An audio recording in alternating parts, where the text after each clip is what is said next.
Bueno, la maestría un poco surge, es quizá la propuesta de posgrado más conocida que tenemos del Instituto de Salud Colectiva en el conjunto del programa de posgrado.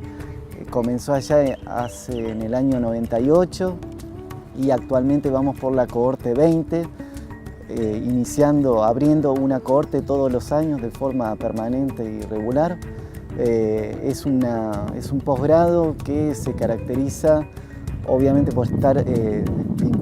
relacionado a cuestiones de salud, pero que tiene una conformación interdisciplinar.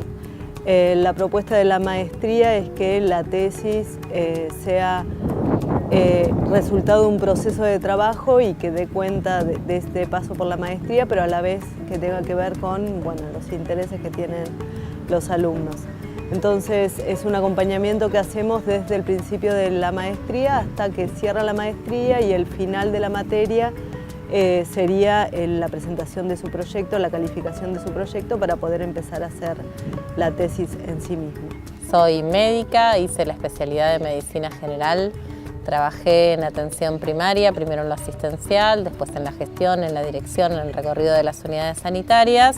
y en el momento en que estaba involucrándome en la gestión decidí o buceé en buscar qué ofertas tenía para formarme, porque en ese momento lo que veía y lo que sentía era que la gestión era solo una cuestión de instinto, pero que le faltaba. Primero pensé que lo que le faltaba era herramienta. Después, en realidad, al ingresar en la maestría y en esta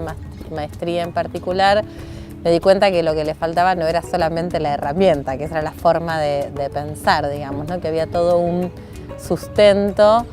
más teórico y un sustento más compartido con otros, que fueron otros los docentes y otros los compañeros de esos 3 años de maestría, que en ese camino, por un lado, me fui formando con otras teorías, con otros autores, y sobre todo lo que fue como abandonando la cosa más estructurada, médica, de tantos años de formación y que me llevaban a soluciones simples. Entonces, a lo mejor lo que más me aportó este trayecto de la maestría fue ampliar la mirada, descansar la cabeza de pensar que no era instinto, que realmente se requiere una formación en gestión, en política, en epidemiología, pero no la formación solamente por la iluminación, sino la formación por acomodar las formas de pensamientos, cómo pensamos y qué hacemos. Así que más que herramientas, los que me dio fueron otras oportunidades de pensar, tranquilidad en poder pensar con otros, hacia dónde de la salud colectiva, ampliar mucho más la mirada, y creo que esto claramente me cambió el hacer, el pensar, la forma de relación y hasta el horizonte de hacia dónde se desarrolló después de la maestría mi carrera. Se nutre de la diversidad en la composición de los docentes, en los cuales tenemos de diferentes campos disciplinares que también participan en las clases, en el ámbito docente, y además de docentes de otros países que participan en los dictados de clases. Entre ellos, ya participan regularmente Gastón Sousa Campos, que trabaja en el área más de la gestión y las cuestiones de las prácticas en los servicios de salud. Participan también Emerson Merí, que trae toda una discusión muy rica sobre las prácticas, el trabajo en salud, propiamente en salud. Participa también Luis David Castiel, que tiene una discusión muy rica en una perspectiva de discutir fuertemente el paradigma del riesgo en el campo de la epidemiología. Una de las principales razones por las cuales elegí la maestría era justamente porque mi formación disciplinar es bastante biomédica. La maestría ofrece una oportunidad de ampliar el espectro de saberes, desde una visión mucho más social, desde la salud como algo mucho más complejo también y mucho más amplio, más allá de la cuestión biomédica, ¿no? Logra, me parece que una de las principales virtudes quizás, que logra articular distintas áreas de saberes que uno, como dije, desde mi formación quizás antes no las pensaba relacionadas, como puede ser, no sé, la epidemiología, la planificación, las políticas públicas con la salud e integrada también con otras áreas más desde las ciencias sociales, la antropología, la sociología. En mi caso la formación médica, aún con la mirada de medicina general, que tiene una formación un poco más integral, era una formación mucho más acotada, con lo cual si entendemos poco del problema, es poco la posibilidad de pensar el proceso y la solución. También me dejó ver que lo que venía a buscar, que eran soluciones, tenía mucho más complejidad, que hay mucho más para pensar en los procesos, ¿no? Digamos que estaba mucho más acostumbrada en pensar los problemas del campo de la salud como problemas lineales. La perspectiva que me aportó la maestría fue ampliar mucho más de la mirada y lograr otra perspectiva. Yo creo que este énfasis o este foco que se pone en pensar lo latinoamericano tiene que ver también con pensar que los problemas que tenemos en nuestro territorio no son problemas que se van a ver quizá en otros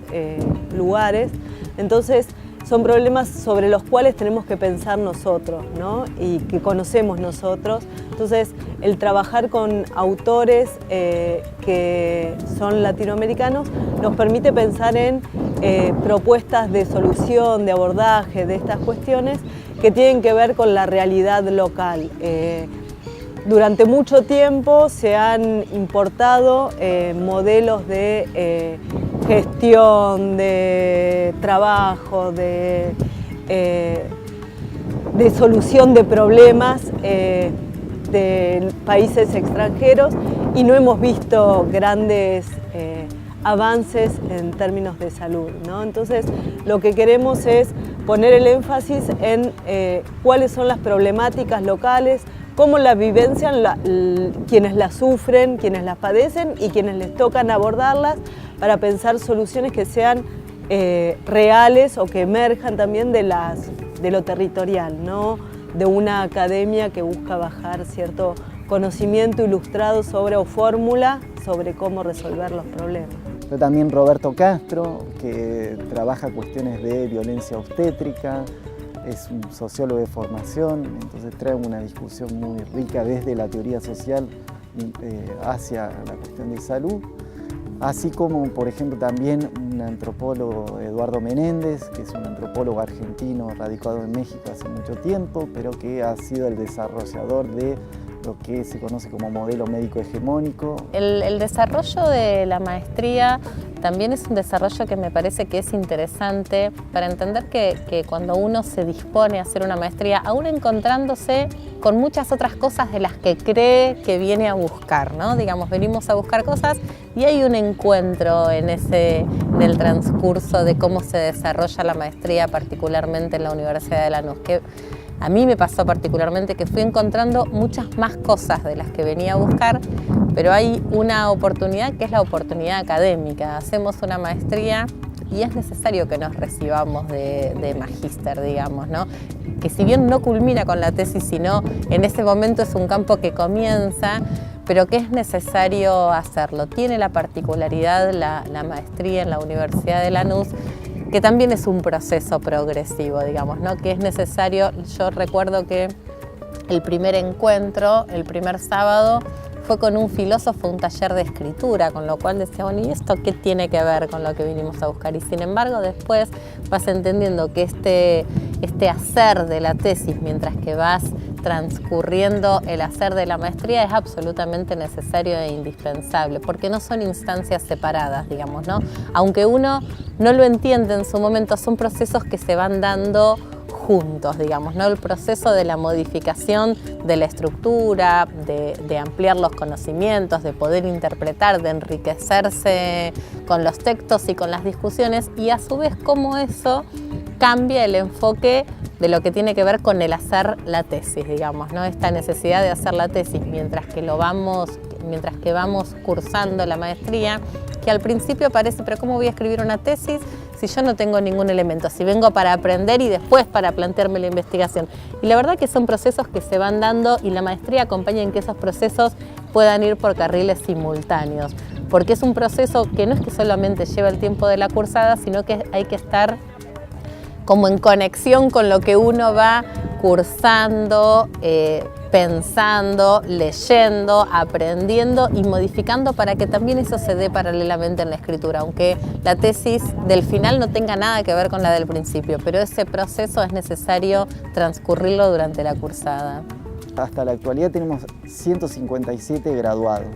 lo cual, digamos, representa una media de 44% de egresados con tesis defendida. Ese es un dato relevante para el contexto de los posgrados en Argentina porque está 4 veces arriba de la media general, que está en torno del 9.6%. Lo cual, digamos, es interesante, digamos, como la discusión general para los posgrados en Argentina. Ese proceso de, digamos, de pensar, ¿no?, una tesis, un proyecto de investigación, también hay un acompañamiento de los docentes y digamos, como de los contenidos de las distintas materias que hacen que, digamos, ese proceso se haga, digamos, durante la cursada,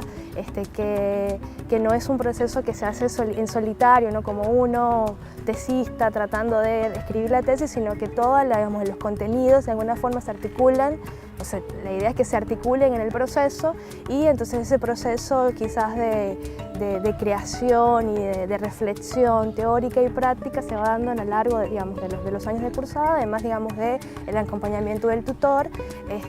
y, digamos, de los demás docentes.